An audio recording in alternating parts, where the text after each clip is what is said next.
slope was 2, and the y-intercept was, let's say, 4. Okay? And so we know slope is in, y-intercept is our what letter? B. A lot of us did not know that. That's going to be an issue, because if we don't pick up that the B is your y-intercept, where it crosses the y-axis, it's going to cause you some problems as we start working through the second half of this chapter. Okay? What? So isn't B like normally going with the fraction? No, that's usually your slope. Okay? Alright, so then what I asked you to do was say y equals 2x plus 4. Okay? That's where we were at as far as writing equations. Or I gave you a picture and you wrote an equation yesterday. We are still very weak on this. That's something we're going to keep working on. Okay? So that's where we were at. Okay?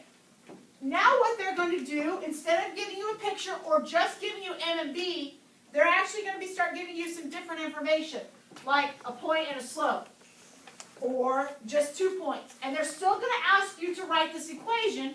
It's just now you're going to have to do a little work before you get there. Okay? So we're still working with y equals mx plus b. It's just we're not going to be given m and b every time anymore. Okay? All right. So with that being said, we are going to look at a different form today. So let's go ahead and write in our slope-intercept. All right? And we know that that is y equals, right, mx plus b. And we know that the m is the slope. And we know the b value is our y-intercept. So in other words, where does it cross? Where the line crosses the y-axis. Some of you yesterday on your graphing kept starting on that x-axis. I don't know where that's come from, okay? But that's a big no-no. You always want to start on your y-axis, okay? The one that goes up and down. Okay, now we're going to pick up a second equation today, and it's called point slope. Okay, point slope. And this is what it looks like. Y minus y1 equals m times x minus x1. Y minus y1 equals m x minus x1. Okay? Now, what do you think your m still is? Yeah, that's still slope. That's not going to change.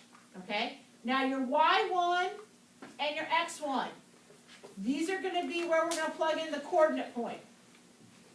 Okay? So, coordinate point.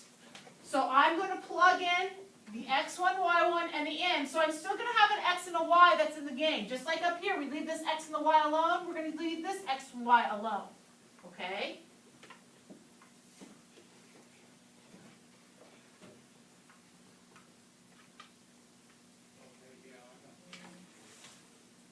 All right, so now when I look at that first example there, it says write the point slope form. Okay, so we're going to work on point slope form first. Okay, we're not going to worry about graphing on this particular part, but we are going to graph on some of the other ones. Okay, all right, so with that being said, point slope form, all right, you've got x1, y1, and your m. Okay. So we're going to be plugging in. I'm going to write it down one more time here just so we can see it. Y minus y1 equals mx minus x1. Okay? Now again, you're plugging in here, here, and here. That's where your number should go. Okay? So I'm going to have y minus, now what is your y value? 5 equals, your slope is? Negative 3, x minus, what's your x value? Negative 2. So I have minus negative 2 there. Okay, so be cautious of that. You have a negative from the problem, and then you're dropping in a negative 2. Okay? Now, this is your answer. The only thing we're going to do is we're going to clean up when we have a double negative, and we're going to call it a positive. Okay? So when we have a double negative, like we do right here, we're going to go ahead and call that a positive. Okay, so your final answer will be y minus 5 equals negative 3, x plus 2. Can we not solve it? No, there is no solving on point slope. That is your answer. Point slope is awesome. Enjoy it. That's a whole answer. That's your answer. All you're doing is plugging this information in. Stop. That's what point slope is. Okay? Now, let me backtrack just for a second here. You gotta love mathematicians because they're the most uncreative people in the whole wide world, okay? These words tell you exactly what you need in your equation to write the equation. You need a slope and the intercept. Then you get to write your equation. Well, here you need a coordinate point or point and the slope. So the words tell you, or the names of the equations tell you exactly what you need. All right? So point, slope. I need a coordinate point and a slope. That's it. Okay? There's no work to be done. You literally plug it in, clean up the double negatives, but that's it. Okay? All right, take a second and try B on your own. Let's see what you come up with on B on your own.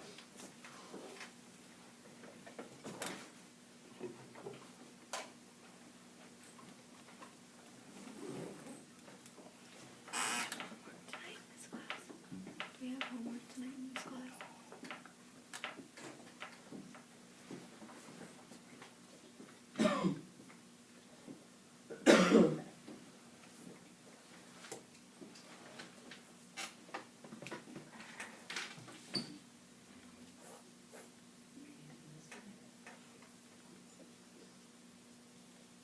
You see what I'm saying? So you could go from this guy and plug in the Y. That's your name.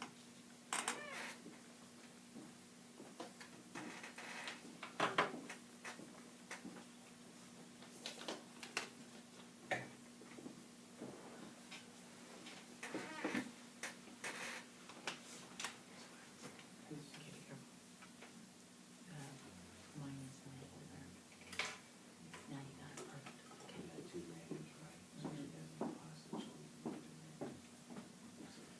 All right, Tatiana, can you tell me what your final?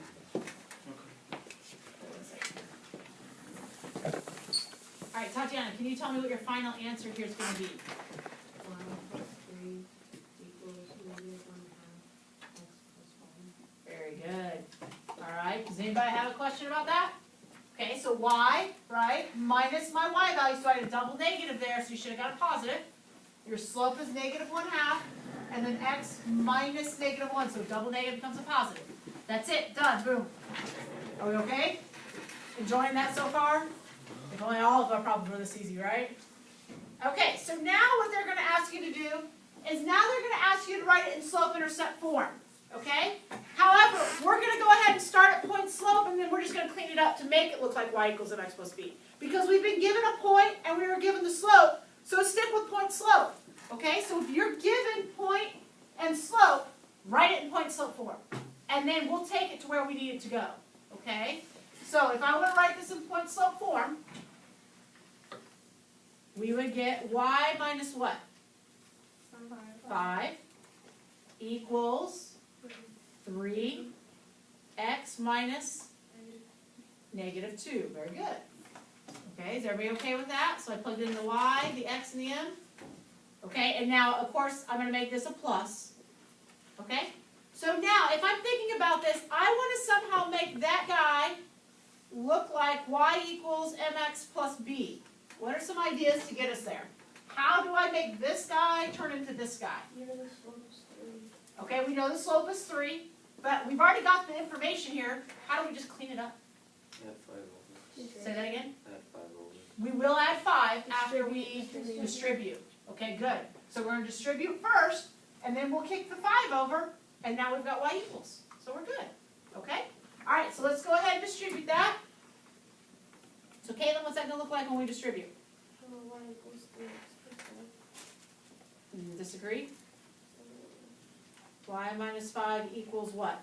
3x plus 6. There you go. Okay? And then we're going to, as he just said, add the 5, and he's right. So now we'll add the 5 over. Caitlin, write this down.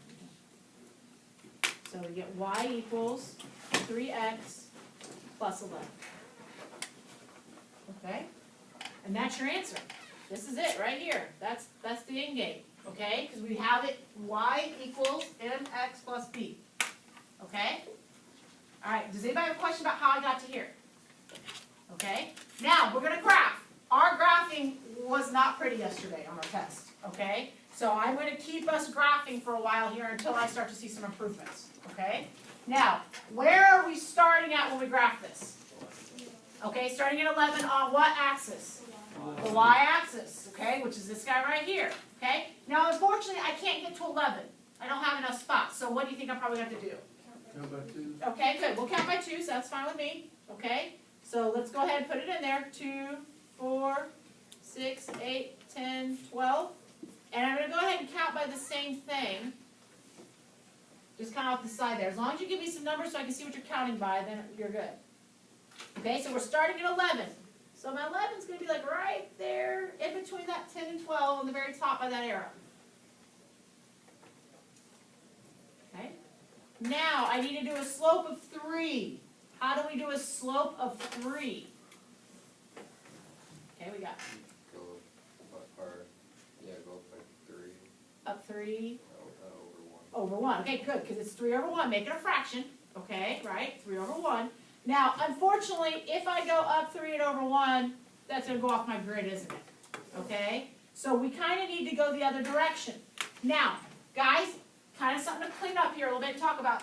If you count by the same thing, then you literally can just count down your numbers. You can just go down 1, 2, 3 over 1. Does that make sense? Okay, so let me kind of show you here. So if I go down 1, 2, 3, and over 1 is right there. Okay? Down 1, 2, 3, and over 1 again. So I got a couple of points there. Okay? Now, some people last year were like, whoa, whoa, whoa, down 3, would that not take us to the 8? And they were right, and they say, if I go over 1, would I not end up right there? And you're right. That would work. If you actually go count down and go down by 3 and over 1, I'll put a little red dot there, you'll be there. But then think about it. If you go down 3 more, that puts you at the halfway point over 1. We end up right on that dot again. So if you count by the same thing, you can actually just count by the lines. Does that make sense? Okay? Now, if you go ahead and count down 3 over 1, down 3 over 1, down 3 over 1, and get the halfway points, that's fine too. You're going to get the same line. Okay? So if you're a person who really likes to do that, down 3 and over 1, and get those red dots in there as well, that is fine. I have no problem with that. It all gets you the same line. Okay? All right, so now go ahead and let's graph your line if you haven't done that yet.